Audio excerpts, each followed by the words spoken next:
Manchester United are front runners for Semenyo, but can we afford his asking price? United have joined the race for French wonder kid Akilouche.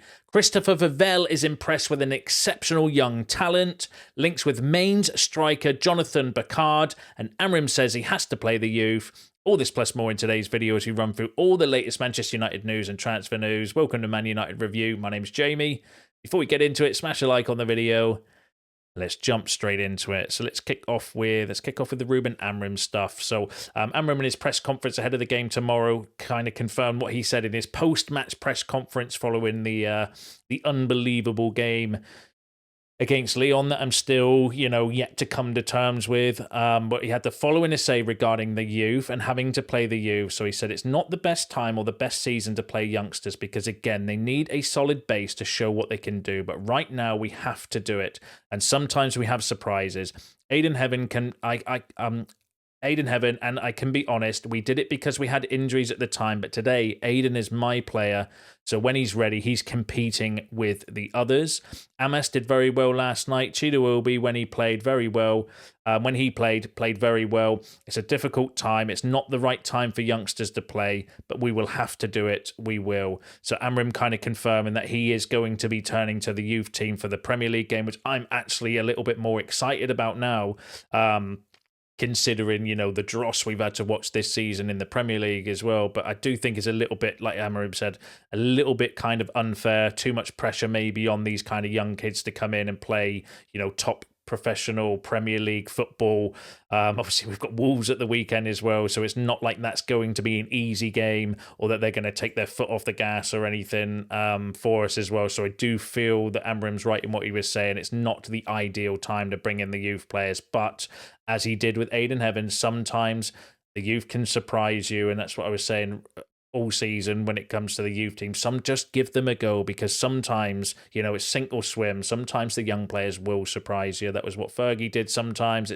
We've got countless examples of players that have come through the youth team that have given an opportunity through in adversity, so through injuries or suspensions or just kind of, thrown into the deep end that have risen to the top. Marcus Rashford being the most recent one. I remember Rafa da Silva before that because of Gary Neville's injuries, stuff as well, got given his chance and he kind of, found his position in the team not too long after that as well. So there are examples where sometimes, throw the youth in, see what they can do, and you might be surprised what they can actually do on match day under that kind of spotlight and under that pressure as well. But again, we need to be mindful when critiquing these young players because they're not going to, it is going to be a baptism of fire for some of them as well. But I am actually quite excited about seeing some of the young players, and I think it's the right thing for Amorim to do. You could see, we've got players in the squad that were just absolutely dead on their feet because we don't have rotation options at the moment with all the injuries we've got. Even like Toby Collier being out recently, I'm sure he would have got some minutes to maybe taking some of the load off Ugarte recently or Casemiro, although, obviously he did instrumental in our win against Lyon the other night as well. But, Kobe Mainoo's been out injured. Martinez is out injured. Amad Diallo out injured. Obviously now Xerxes out injured as well. It's been like Delit, like all these kind of injuries at the wrong time of the season where we needed a really strong squad so that we could rotate between the league and the Europa League. Now it's like, well, we don't really have those rotation options, so we've got two options. You either play everybody in the Premier League and risk further injury and risk draining the players and then not kind of being fully in the run-in for the Europa League, or you do what Amorim's going to do, play the youth in the Premier League, concentrate on the Europa League, and then hopefully we can salvage something from this season. So I don't mind that at all. And actually, like I said, I'm pretty excited about the Wolves game now to see some of these youngsters, whether he's going to start all of them or whether it's going to be a mix of, well, some players can play 60 minutes, some might be able to play 30 minutes and come on in the second half as well. And I think it'll be still a mix of, some of the first team players, or maybe the fringe players like Mount, Mainoo might get some more minutes as well. Maybe Shaw, if he's not picked up an injury after playing the other day as well. Do you know what I mean? So it'll be like a bit of a mix of both. But yeah, I'm all for it. Give us your thoughts in the comments. Now, Manchester United are believed to be the current frontrunners in the race to sign Antoine Semenyo. Amorim is thought to be a big admirer of him and has ideas about how to deploy him in a new-look United attack next season. Now, that came from Sky Sports, who also said that Bournemouth will not give up Semenyo lightly and are understood to value him as high as £70 million. However, the structure of the deal remains undefined and could include a lower fixed fee with add-ons similar to the £65 million deal Bournemouth did with Spurs for Dominic Solanke last summer. So Sky Sports saying, firstly, that we're the front runners now for Semenyo, but also Bournemouth value him as high as £70 million. You know, Semenyo's an odd one for me, right? And this is just my opinion. You can share yours in the comments below. I think he's got all the attributes that we would need. Quick, powerful, intense. Like that's the sort of players that we need. Amorim in the press conference after the Lyon game said we lack that in the Premier League, lack pace and power in players 1v1. And I think Semenyo has that. I've shared a concern, though, that I have with him about his shooting. He is in the top 97% for shots, but he's only got 9 goals, I think, so far this season. Which is frustrating because he's just another player that shoots a lot but isn't necessarily got a good shot on him. That's my kind of main concern as well. And for £70 million, like the only way that would make sense for me is that if we are struggling with that's more than Cunha. I think Cunha is a better fit for United than Semenyo personally, because he's playing a 3-4-3 at Wolves, so he knows the system. I think he would be ideal for the inside kind of left 10. Yes, there's concerns with Cunha as well about his discipline. Like, no player doesn't have concerns, right? There's no perfect player out there that 100% ticks every single body's boxes, because what I see as a concern, you will not disagree with, but you might see something in Semenyo that I don't agree with. Do you know what I mean? That's just football, right? And that's life in general anyway. And that's why, you know, that's the beauty of this sort of channel, where you can get involved in the comments and stuff and give us your thoughts. And, you know, some of you have always got some good shouts down there as well, so credit to you. But £70 million, like, it's more than Cunha. But then the only benefit of doing that is with Cunha, it's a release clause. So it's £62.5 million or £63 million is his like release clause, in which case you'd have to probably pay that out in full. And United don't necessarily have the cash to be able to do that. Whereas someone like Semenyo, for example, yes, it might be a little bit more expensive, but they might be looking at it to say, well, actually, we can spread the cost of that deal out over a 3 or 4 year period and pay it in installments rather than having to pay it all out in a big lump sum. And that still technically gives us more money to spend it this summer, because it pushes the kind of cost further down the line as well, which when hopefully by then, you know, we've got a little bit more stable in our finances, and, you know, all the job cuts and stuff like that they've been making slowly start kind of helping us financially, or we get some more deals, or we get Champions League football in the future, and so on and so forth, right? So that would maybe be the benefit of doing that. That's it. But other than that, I would have a few concerns regarding Semenyo. But look, it's not the first time that we've heard he's Amorim's first choice, because David Ornstein said it himself not too long ago that Ruben Amorim is very fond of Antoine Semenyo. Bournemouth would want in excess of £65 million to sell him. Whether that could be negotiated down, who knows? But is a big outlay for somebody that I'm not entirely convinced with, although I do think he would improve the team. But is he as good as some of the other options we're linked with? I'm not entirely convinced, but I'm not Ruben Amorim. I'm not Manchester United scouts. I'm just a fan with a microphone. They're way more kind of, well, I would like to think anyway, they've got much better kind of data analysis and, you know, all these kind of professionals looking at things ahead of me. But yeah, give us your thoughts on that in the comments, because I'd be really interested to hear what you've got to say regarding Semenyo. £70 million. Is he the right fit to come in and improve our attack? Give us your thoughts on that in the comments below. Now, just sticking with Bournemouth players, Manchester United are among the Premier League clubs interested in Dean Huijsen. At least 4 clubs have already announced their willingness to pay his €58 million buyout clause. Now, that came from a fairly decent Spanish outlet. The reason that came out in there is they were effectively saying that Real Madrid might be pulling out of the race to sign Huijsen, because they can't necessarily compete financially with Premier League clubs, and that clubs have already announced their willingness to pay his release clause as well. Now, that would be a shout for the centre-back position, because for me personally, I want somebody, like, I think we should be looking at someone for that central centre-back position. I think Huijsen would do a really good job there as well. He's young, developed, like, still obviously young and up and coming, but has proven that he is a good player and can handle the Premier League as well. And for me, I think I could see him as a really good kind of option for that central back position, because I think we've got Aiden Heaven, Luke Shaw, dare I say, Martinez and Lenny Yoro that can all play on that left side. On the right side, I think you've got De Ligt can play there if you're playing Maguire for certain games. Lenny Yoro, Mazraoui can also play that right side. In the middle, it's just really De Ligt and Martinez. De Ligt's obviously injured at the moment. Maguire and De Ligt for that central role. Maguire's got loads of injury problems recently where he's kind of in and out, so you have to manage his minutes, and De Ligt's obviously out injured as well, and I do worry about that central centre-back position personally, and I think Huijsen would be a good shout there, but again, whether we've got the budget to pull that off as well as improving the attack, probably be dictated to by either player sales or Champions League football is the only way I could see us doing that sort of deal. So we'll need to kind of keep an eye on it. It felt a little bit to me like Man United's name being put out there to get clicks personally, but they are a decent source from Spain, so we need to keep an eye on that one. But give us your thoughts on that in the comments.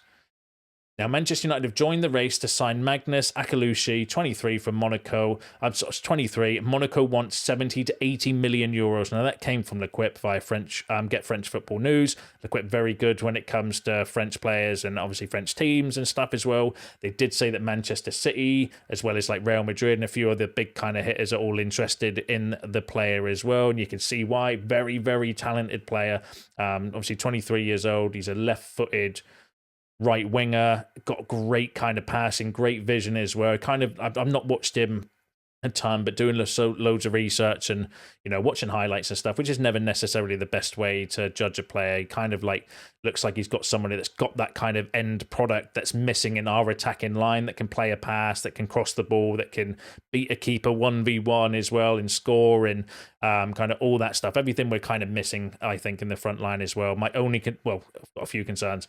But that's a lot of money for a young player that's not Premier League proven, and we've had our fingers burnt by doing those sort of deals in the past. Like, if we're going to be paying 70, 80 million euros for players, in my mind now, you either need to be going for somebody that's proven at an elite level, like an Osimhen or a Gyökeres, or somebody of that kind of quality that has proven that they are amongst the best around in their kind of position, and have a little bit of kind of experience at top clubs and top leagues and stuff as well, all Premier League proven players for those sort of prices, because the risk is you pay that sort of money and then they come in, they don't suit the Premier League, they can't settle in England, blah, blah, blah. They do all of that, and then you've lost a massive amount of money because they don't settle, i.e. Anthony and players like that we bought in from overseas for massive fees because they've not worked for us. And I do worry about that. So for me, I think if you're going to be paying that sort of money, they either need to be a genuinely experienced elite level player, or at least Premier League proven, like a Semenyo or a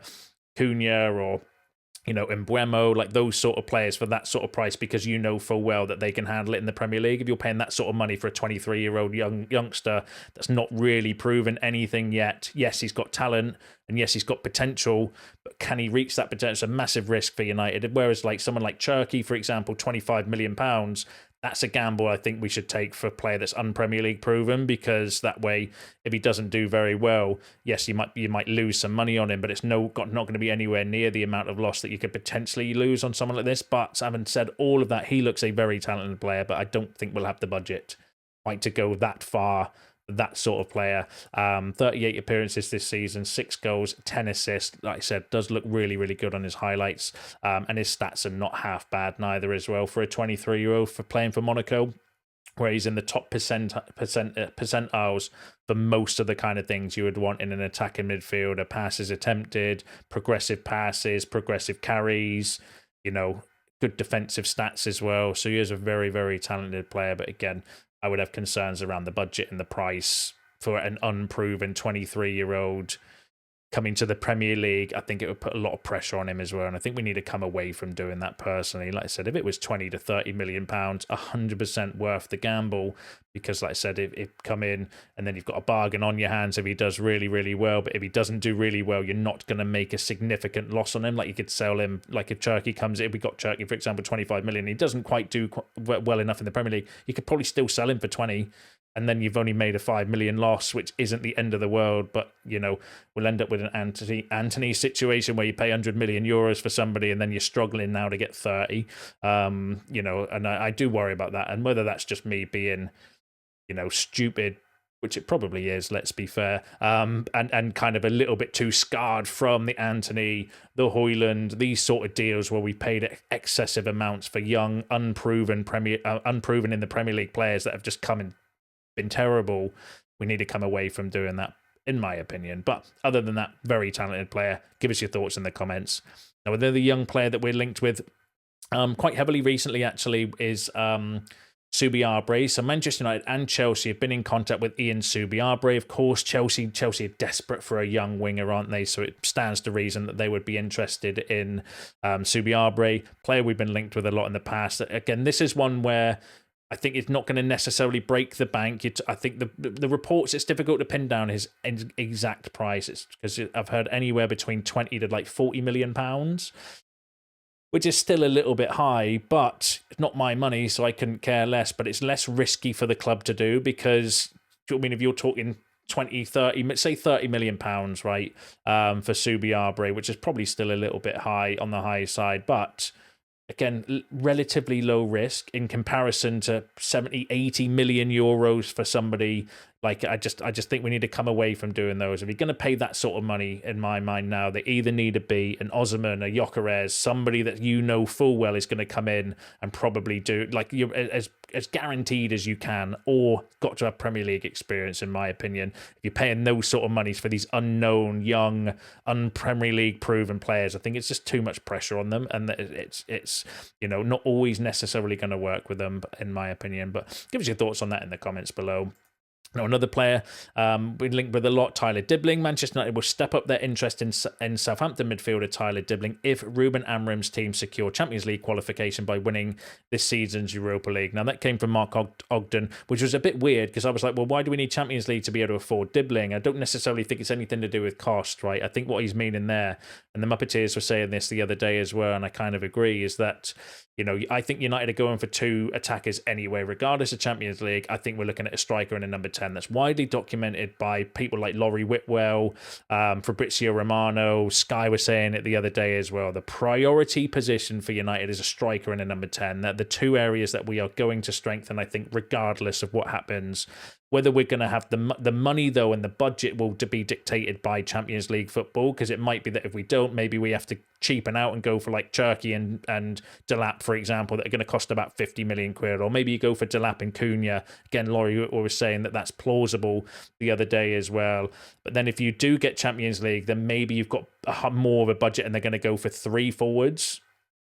Or player sales could dictate maybe we'll go for 3 forwards as well, in which case you go for a striker, 2 number 10s, or 2 strikers and a number 10. Do you know what I mean? And that's why I think we're getting all these links with like Cunha and Semenyo and Simmons and Dibling. Do you know what I mean? Because we are looking at multiple different options in those areas. And that's why I thought you think Mark Ogden is kind of saying in that report, it depends on Champions League, not necessarily because of the money for Dibling, just purely because maybe we'll go for an extra forward if we get Champions League, or if we through player sales as well. So that's not that's the way I kind of think United are looking at it at the moment, reading between the lines.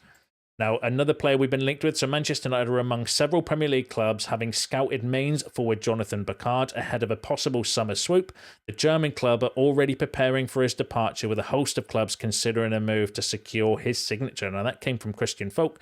Christian Folk is generally really, really credible when it comes to Bayern Munich news specifically. Anything outside of that, I would say generally he's a little bit hit and miss.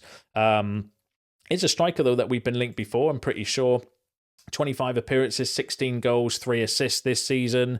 Very good stats as well. Good on the eye as well, looking at his highlights and stuff. So he's not the worst, worst idea that I've kind of heard of as well. Would be relatively kind of cheap, I believe. He's valued at 35 million euros on transfer market. 24 years old, German.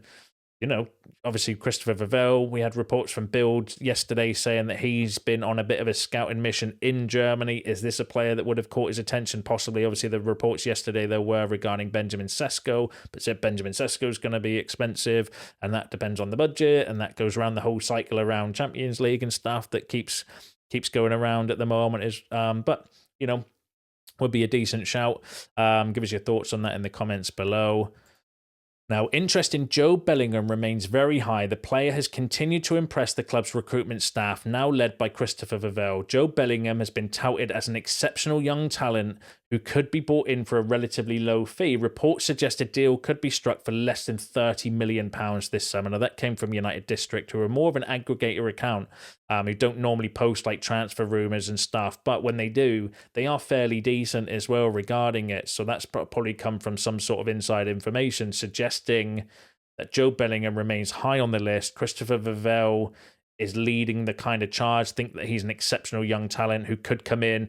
You know, there have been reports that that people at United see him as the perfect fit for Amorim's system as well, as like a progressive ball carrying kind of midfielder to bring in. So that's a really interesting one to kind of keep an eye on, because it's not the first or the last time potentially we're going to be linked with Jobe Bellingham. Apparently, there's another club that seemed to be linked with a lot of players that we're in for. That's it. Chelsea might be interested in Jobe Bellingham as well. So you know, who would have thought that? And the final story I've got for you is that Manchester United have sent an observer to FC Porto's game yesterday to watch Diogo